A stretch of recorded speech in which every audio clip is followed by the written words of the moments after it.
lá no CERN, que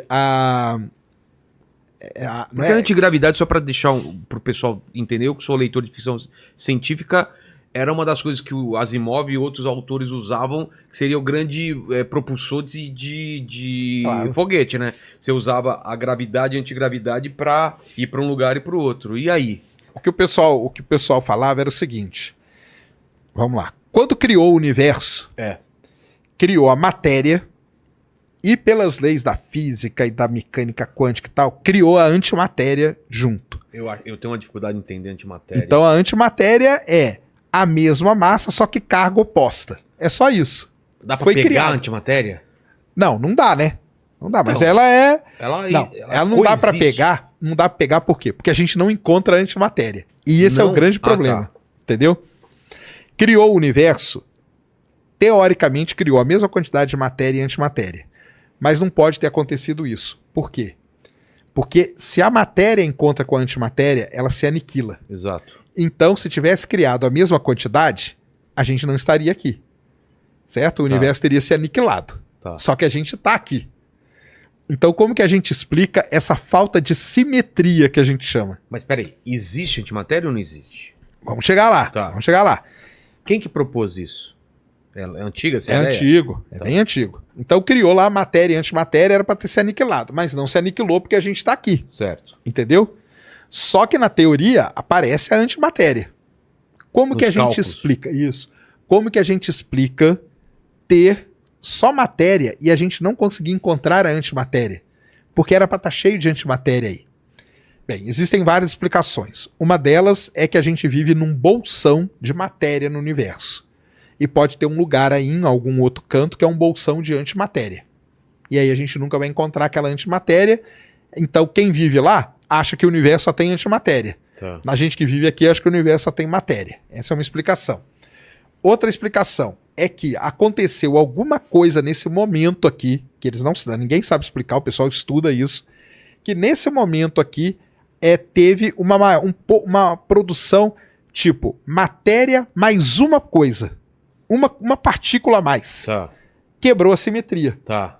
E aí quebrou a simetria, a matéria reinou no universo e a antimatéria ficou pouco. Por isso que a gente não encontra ou encontra pouca. Como que a gente sabe que a antimatéria existe? A antimatéria ela pode ser criada, por exemplo, no acelerador de partículas. Quando Como se você, cria uma quando você colide ali, por conta da energia ser muito alta, você consegue reproduzir o que aconteceu no início do universo. Que era o quê? Criar matéria e antimatéria. Só que ela se aniquila rapidamente. Entendeu? Os caras medem. Já tentam medir e chegar nessa conclusão. Buracos negros, que é uma coisa muito energética no universo, pode criar antimatéria ali.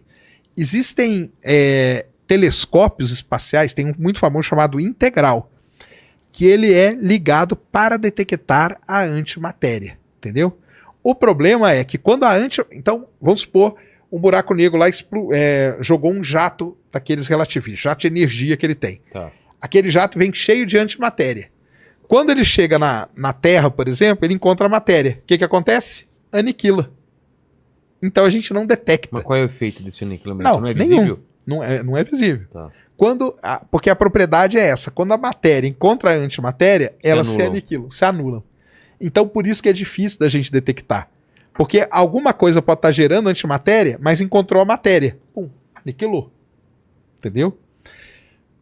Tudo isso eu falei para quê? Para explicar o que os autores de ficção científica falam.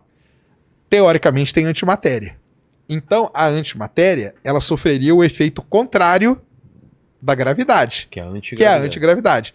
Então se eu pegar um motor e encher ele de antimatéria, eu vou ter um motor antigravitacional. Certo. O que a gravidade faz? Puxa. O que a antigravidade vai fazer? Afasta. Pronto, eu tenho um motor perfeito. Eu fico brincando com puxa e afasta para fazer o que eu quiser. Exatamente.